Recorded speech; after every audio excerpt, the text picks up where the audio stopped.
Well, hello. It's time for another exciting episode of Pens in Use. This is the show where I talk about the fountain pens and inks I've been using throughout the week. So, let's dive into it.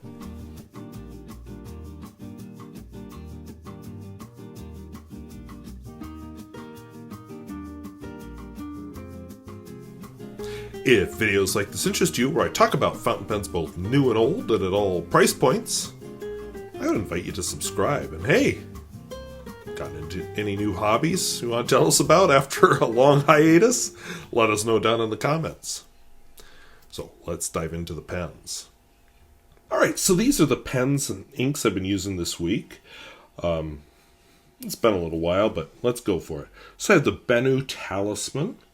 I have a Lamy 2000, which I'm going to replace, but I will talk about why in just a minute.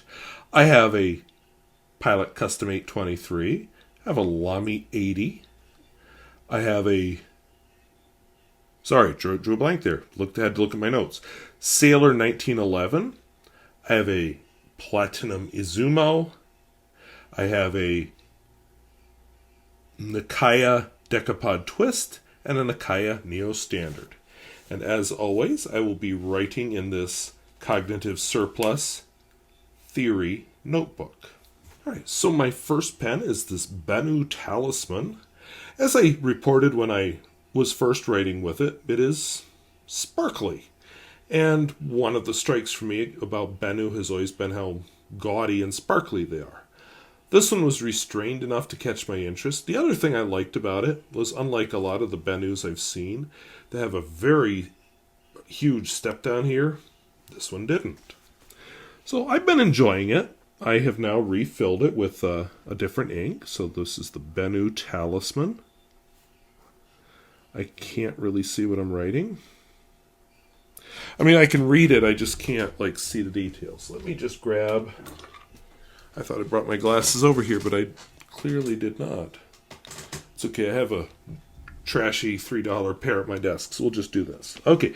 Benu... Oh, yeah, that helped. Benu Talisman. It's a broad nib. And, pardon the noise. So broad nib, the ink in it is Herbin. I think this particular one is sold under Jacques Herbin. But Herbin, Cornaline, Decapod.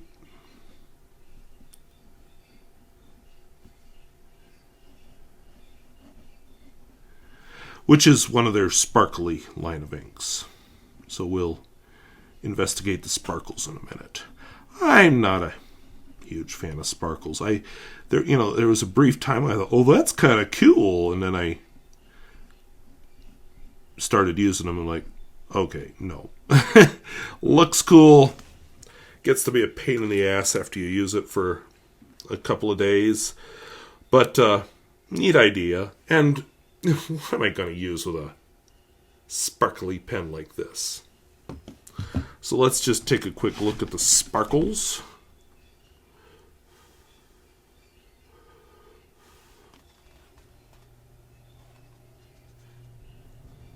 So it's sparkly.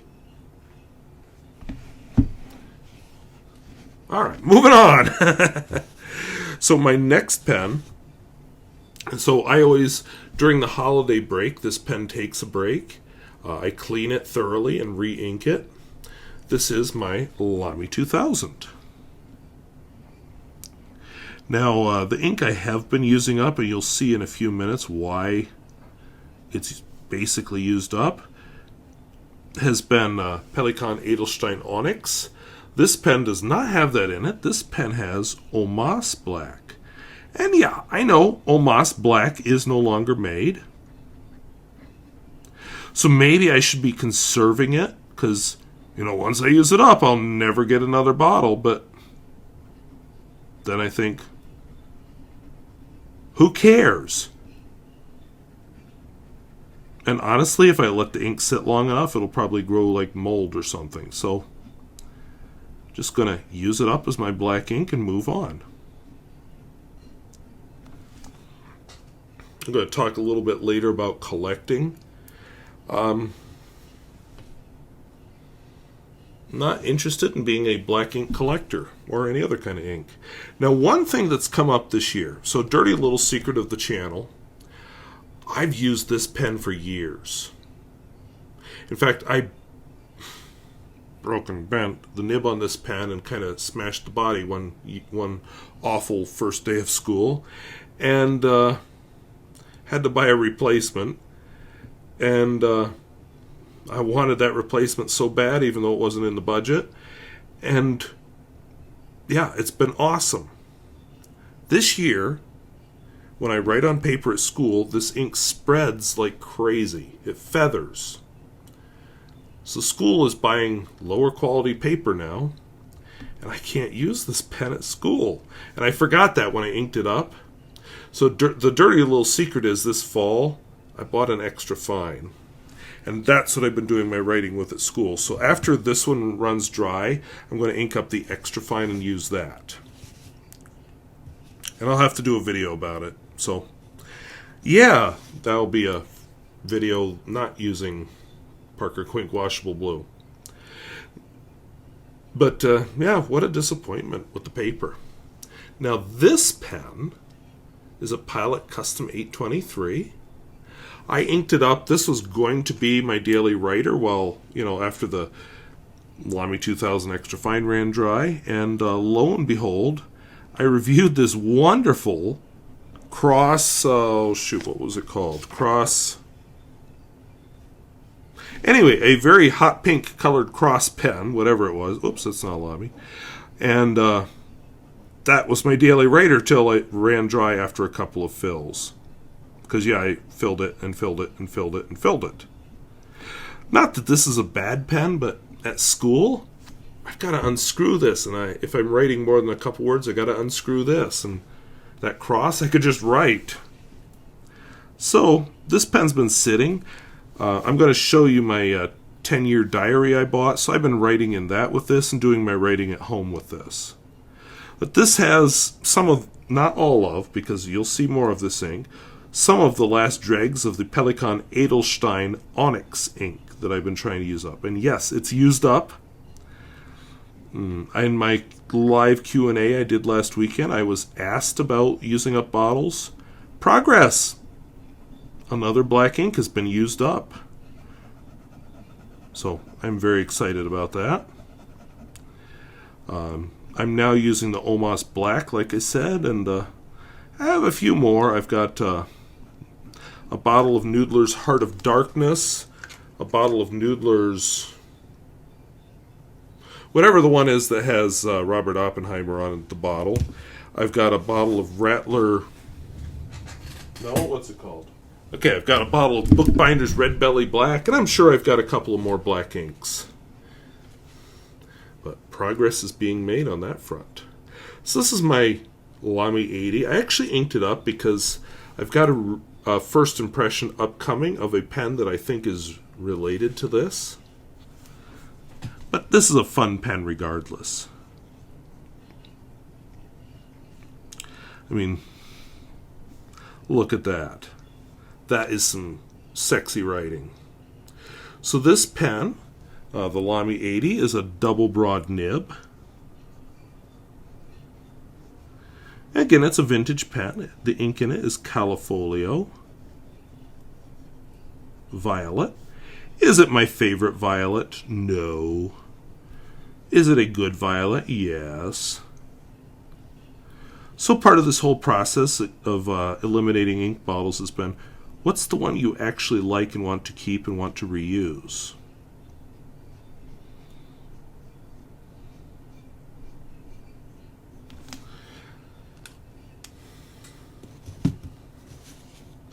This is my Sailor 1911 Standard.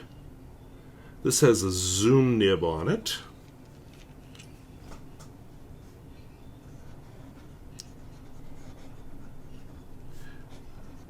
I actually have not been writing with this pen a whole lot. So I was really surprised when it actually wrote when I pulled it out.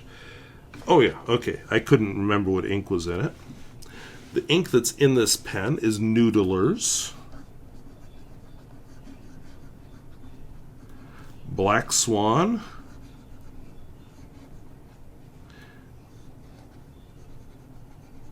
In English Rose.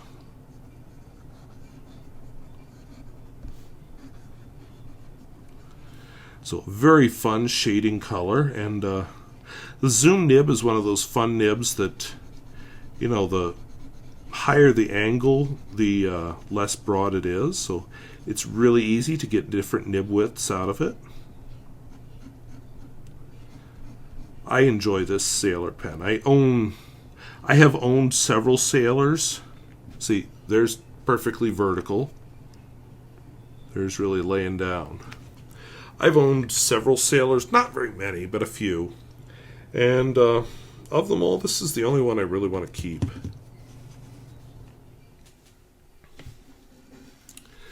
Okay, I love this pen. This one, this is a Platinum Izumo. Just a beautiful pen, and it is worth quite a lot more now than it was when I bought it. I took it to school, actually. I had a class ask me about my pens, and they've been curious about my most expensive pens, so they're my seniors, so I decided one day just to spend a couple of minutes and show them. So I showed them this. This is a double broad cursive italic. Except in their world they call it coarse. Now the ink in it, you know how I just said I used this up, is the Pelikan Edelstein Onyx.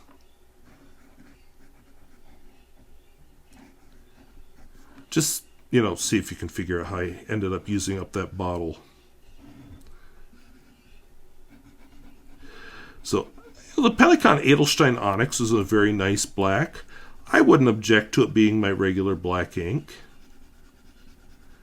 Is it my favorite? No.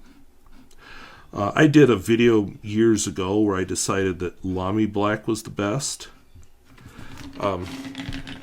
Right suddenly at this moment after saying that, I'm wondering if the reason I didn't like the paper this year is because I haven't been using my Lamy black or my Pelikan 4001 Brilliant Black. Maybe that's why.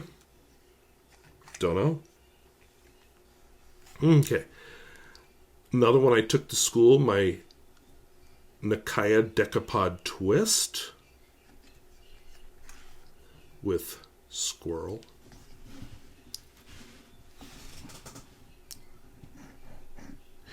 One of the things they were curious about... Oh, yeah, this is set for too many days. One of the things they were curious... Ooh, boy. Let's just do a little wipey wipe with the ink cloth. One of the things they were curious about is pens where the nib tines spread. So somewhere along the line they've heard of or seen those. I'm going to guess it's a TikTok thing.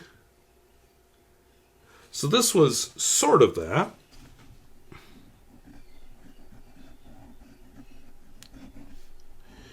And they were suitably impressed. This has a soft, fine platinum nib. And again, the ink in it is Edelstein Onyx.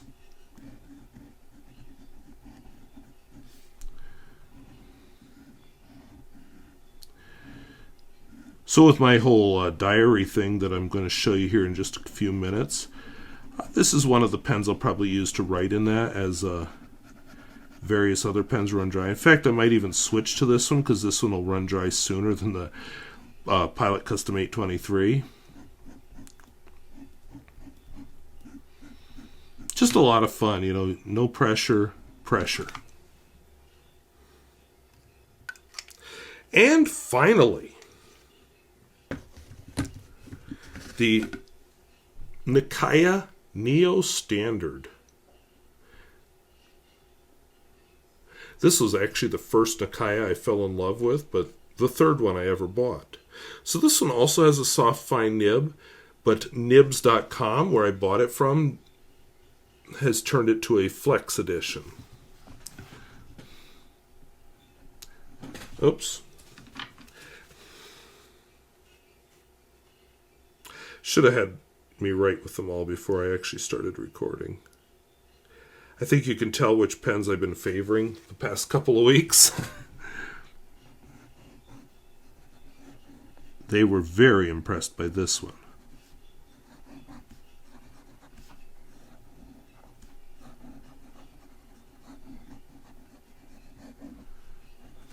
So this is a soft fine flex. EX, wow. And the ink in it, again, is Edelstein.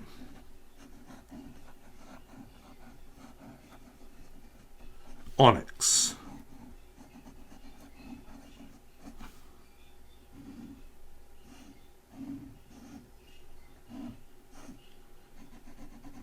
Oh, railroaded a bit there.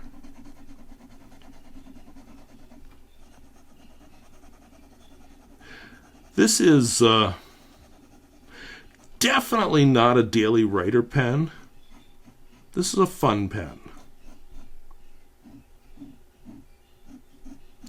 But it will probably take its turn as part of my 10-year diary project that we'll talk about here in just a few minutes. So those are the pens and inks I've been using this week. And now let's talk about various other topics. So those are the pens and inks I've been using this week. I thought I should open with the elephant, or rather the dinosaur in the room. So, fun fact, last year, about November or so, I knew we always do an ugly Christmas sweater thing at the school where I teach, and I saw this on Amazon, and whatever about Amazon, but this was cool, and I thought, I'm going to do it. I bought it. It arrived in January, so yeah, I missed that boat. So I have waited a whole year until I could do this thing again. But yeah, I've got a dinosaur head that attaches by Velcro to my chest. And because I'm sitting in a chair, I'm not wearing it, but it comes with a butt too. So yeah, just kind of a fun thing. One of those things that you wear like once a year, but you'll win the ugly sweater contest, I guess, if you have one. We don't do it as a contest, but there you go. So I just thought I need to wear this, even though it's a little past Christmas. I've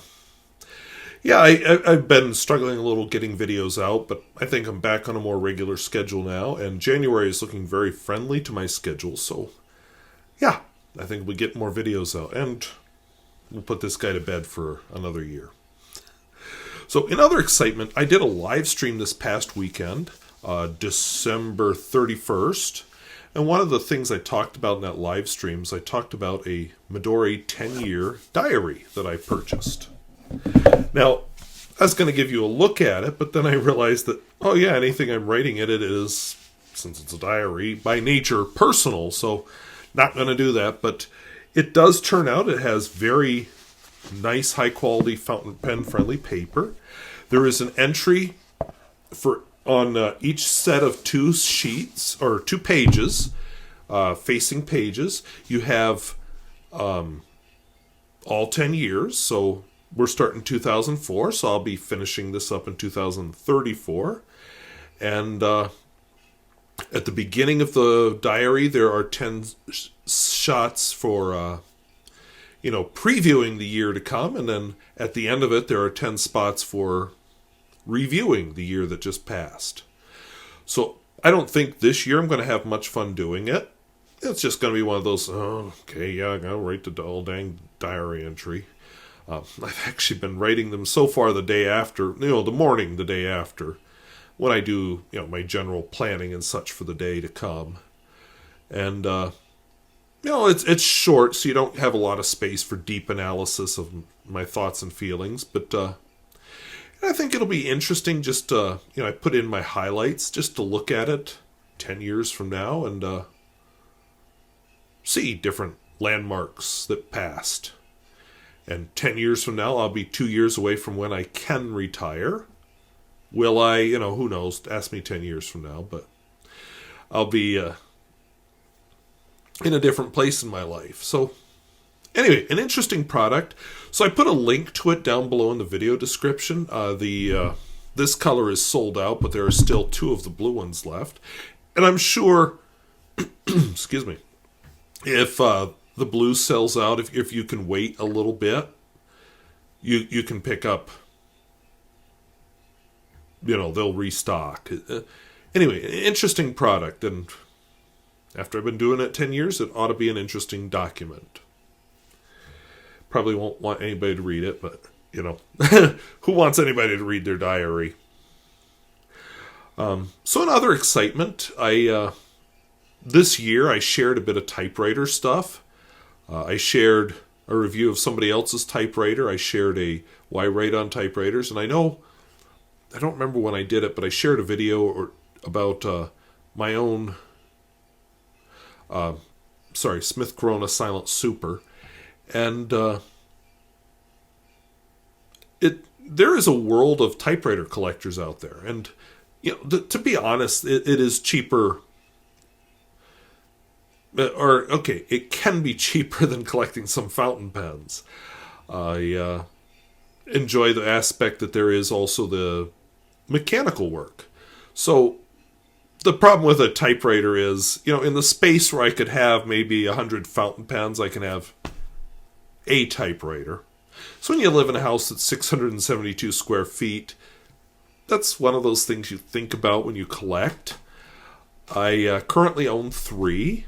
An Underwood SX, an Underwood Model 5, and the Smith Corona Silent Super.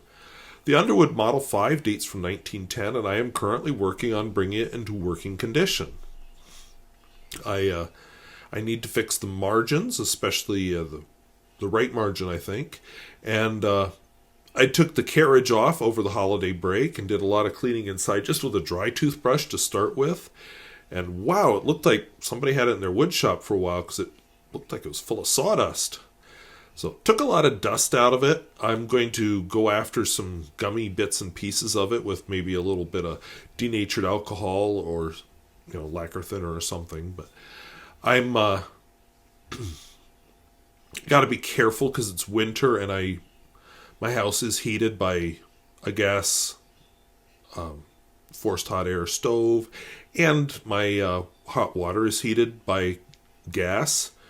And, winter, you're not ventilating real well, and we're about to get very cold. So, I may have to just hold off on a lot of what I want to do with this machine until spring comes and I can work outside.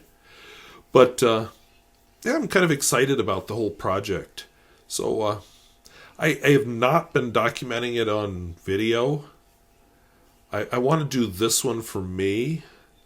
So I'll probably share the finished product, but not, and I've taken 1 or 2 pictures along the way, so I'll probably share some pictures as well. But I'm not documenting my process of repair. Like, I had to learn how to take off the carriage, and I'm going to make a lot of those beginner restore mistakes I just don't want to share. I watched a video recently, which I might remember to link down below, but it's not in the video description right now, about a guy who was repairing and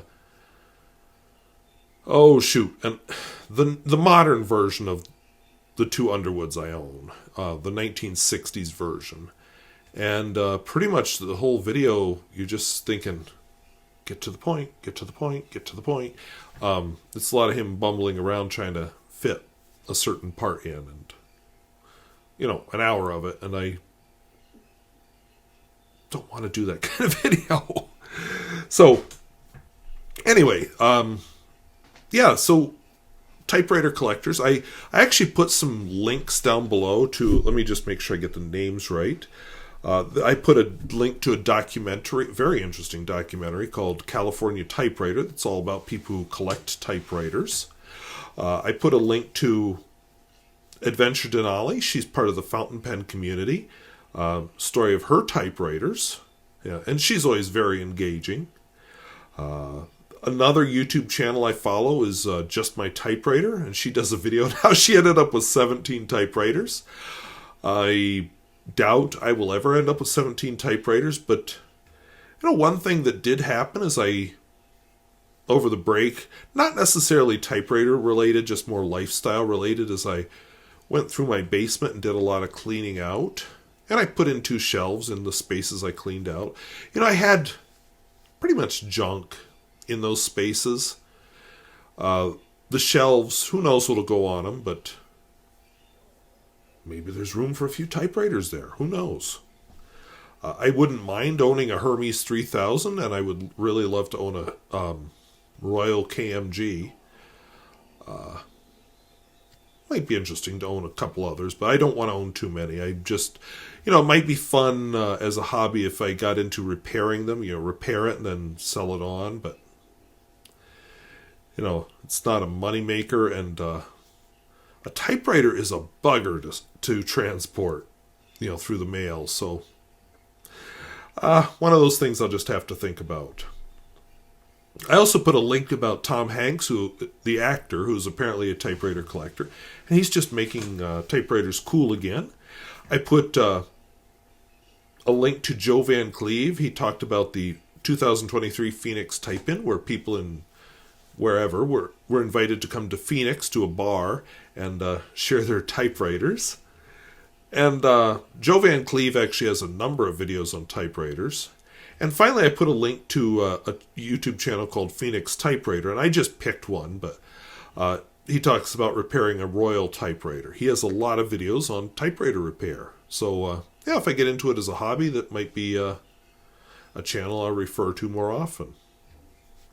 So, that brings me to a question. Why do you collect? I collect fountain pens, typewriters, to a certain extent slide rules, although I only own 3 typewriters, but why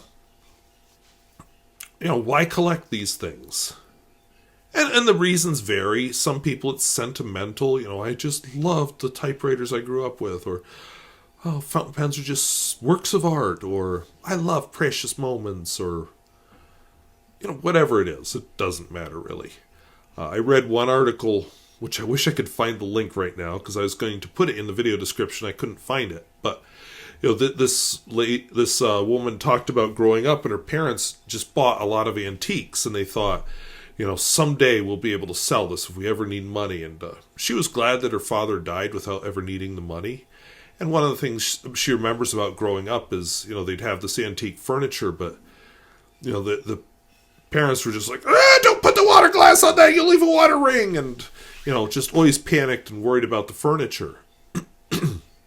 And after her parents died and she finally sold it all, she sold it all for a total of $500, because the fad had come and gone.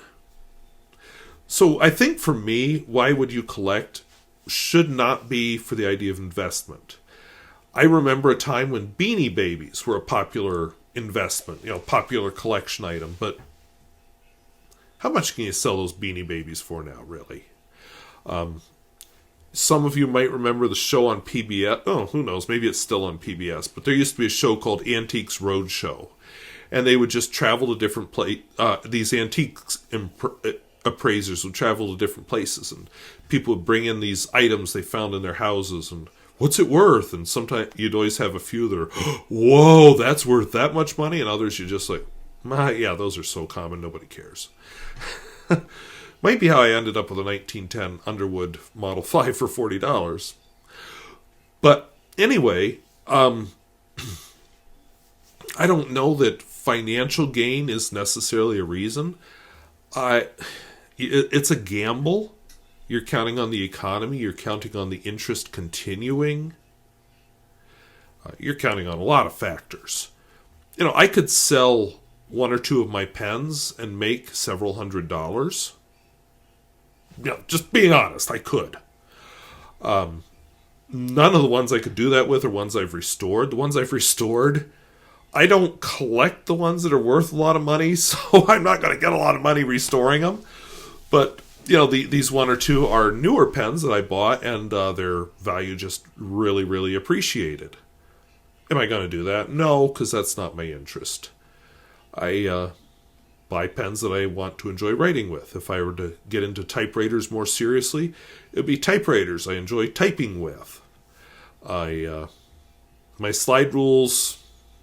Okay, let's be honest. My slide rules, I don't really calculate with them very often. I just think they're cool. And I haven't bought one in years, so the fact that I can't use them daily is probably why. I thought, I could take one to school and use it there to calculate stuff in class, but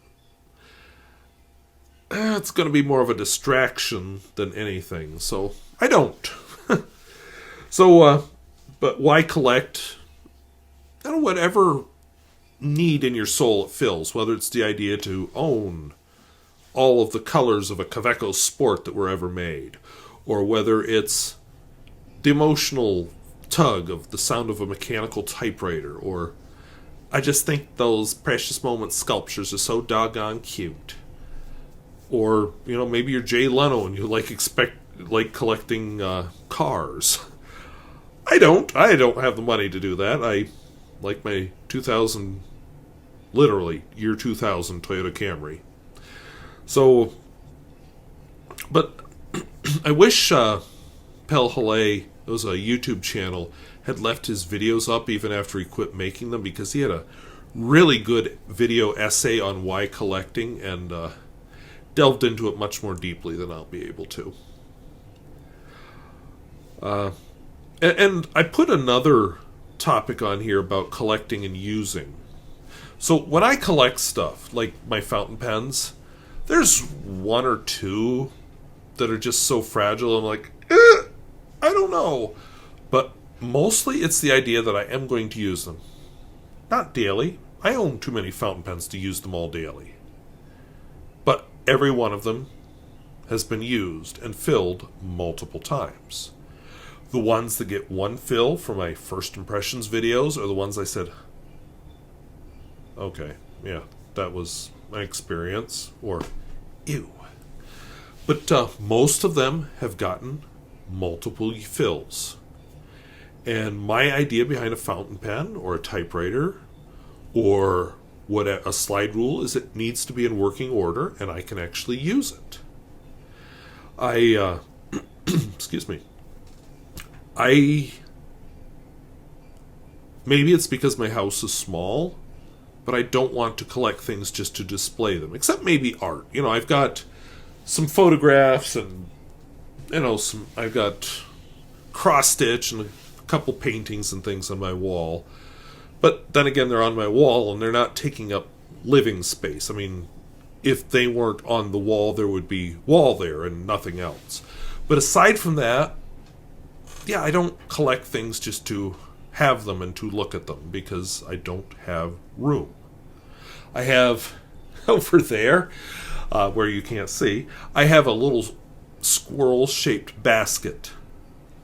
It holds my keys and my, stuff I put in my pocket every day. A little further on, I've got... Okay, it is a decorative item. Hot dog, we found one. I have a rotary dial phone way in the corner there. It is not connected to anything because I no longer have a landline. Used to have a landline, and it was my backup phone because I had a phone in the living room which was a touch tone, and then it was plugged into the phone jack in the bedroom. But I no longer have a landline, so it's now a decorative item. So, got me, you found one. But that's me. If I had more space, like these slide rules, I would love to put them in a nice display case. My fantasy is to build built-in bookshelves, and part of it will be display cases for the slide rules. But overall, I'm just not a collect to look at it person. It's got to be something I'm going to use. And, we all just approach this stuff in different ways. My last topic I put is just about restoration of, so a lot of the stuff I collect is older. And I said just now I like it to be usable. So then you get to the question of how well do you restore it? Now for me, I get a fountain pen. I'm like, oh, baby, your ink sac is cracked. It's as hard as wood. Let me fix you. Or, I got that Underwood Model 5 from 1910. And, oh, baby, you just cannot... Your margin only goes half... Oops, sorry, dinosaur. Your margin only goes halfway. And, some of the other problems it had. Everything is very sluggish and slow. Let me fix you. And, my goal is to get it working. Now, you look at some of these restoration people, like Grand Meow Pens, for example. When he restores a fountain pen, if you buy a used fountain pen from Grand Meow Pens or Proto Pens or several other places, what you get is going to look like new. Or at least as new as possible with the condition it's in. If you look at my used fountain pen collection, quite a lot of them are showing their age. I don't restore them to new. I do not polish them. I don't do a lot of things. Oh, it's got micro scratches? I don't care. I want it writing. I am approaching this Underwood Model 5 the same way. Yeah, it's got some of the original paintwork on it that identifies the brand and, stuff like that. Some of the paint's missing. I don't care. I want it working. I don't want it necessarily looking like new. My Silent Super looks pretty darn good. My Underwood SX, it looks okay, but yeah, there's some places where paint's missing, and I don't care. I like how it types. It's also a heavy bugger, so it pretty much lives on my living room table kitchen table, unless I need it for guests. Right now, the Underwood Model 5's at the other end, but that's another story. My point is, I'm into restore it to usable. People like Grand Meow Pens restore them to pristine and usable. Now, I used to live in a town in North Dakota where it didn't really have a town square, but at the head of Main Street, there was parked an old steam engine. Now, this town was known for railroad. In fact, it had a switching yard in the middle of town that was 7 tracks wide. So, you'd, especially in the summer when you're sleeping with your windows wide open, because my apartment I lived in there had air conditioning only in the living room, and it was, it called itself air conditioning, but really, it wasn't. Because it was a very old air conditioner in a very hot apartment. But anyway, you'd lay awake at night, or you'd go to sleep at night, and suddenly you'd wake up to bam, bam, bam, bam, bam, as they'd build a train, and, the shockwave of putting them together would run down the whole line of cars. So, railroad was central to this town, so they had an old steam engine from when the town was, from not when the town was founded, but earlier in town's history. As they switched to diesel electrics, the steam engines went out of the way, so they had one parked there. And it was getting in rough shape. It was starting to rust and all the things that things made of metal do. And so people said, well, we can't have this. So the question then became about restoring it. Well, to truly restore it, get the boiler to working order, get all the different parts to working order, yipe. In fact, I'm going to try to link to one or two videos about, not related to this town at all, but restored big boy locomotives. These were the largest steam engines ever made. So yeah, I think it's Union Pacific restored one to working order, and every year they take it on a tour. But this little town was, if anything, a tiny bit smaller than the town I live in now, and I live in a town of 1,500 people. So there was no way they could ever restore it to working order. So the question became, well, what do we do? So let's make it look good. And we'll just make sure that everything is sealed up so that if we ever get the money, we can actually restore it. So that's what they've done. They have restored the train to looking good, not necessarily working well. Somebody could probably die if they tried running that engine right now. And that's another way to restore things when you collect. So you can make it working, like I do. You can make it working and like new. Or you can make it looking good. As I said, I live in a small house. I don't need very many things that look good but don't work. If I can't use it, what's it doing in my house? But it is another philosophy on buying things. You know, you buy a cool typewriter, maybe we'll just paint it hot pink and call her good. You know, so all kinds of different philosophies on collecting. So I never thought of myself as a typewriter collector because I never really started following all these typewriter channels until this year. Now, as I said in my typewriter video, I started using the Smith Corona during the COVID-19 lockdowns. And I've just continued using it. And since then, I've added 2 typewriters to my collection. But I never really realized that typewriter collecting was a hobby until this year. And, okay, fun thing. Here I am, a channel that is mostly known for its fountain pens and a little bit about North Dakota. I bought my first fountain pen when I was in 4th grade. I was 10 years old. I bought a few since then. And then in my 30s at some point, I just went crazy and started buying a lot more. And then a few years into that, I'm like, oh, people collect these? I found a channel about Stephen Brown, Matt Armstrong. I just, what? This is a thing people actually collect? I thought I was just buying them because they're fun to write with.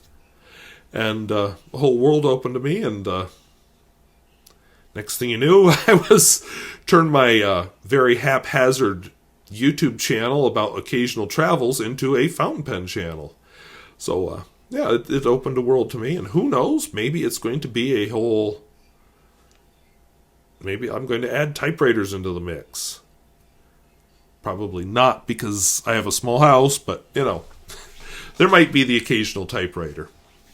So, anyway, that's just a short version of the collecting thing.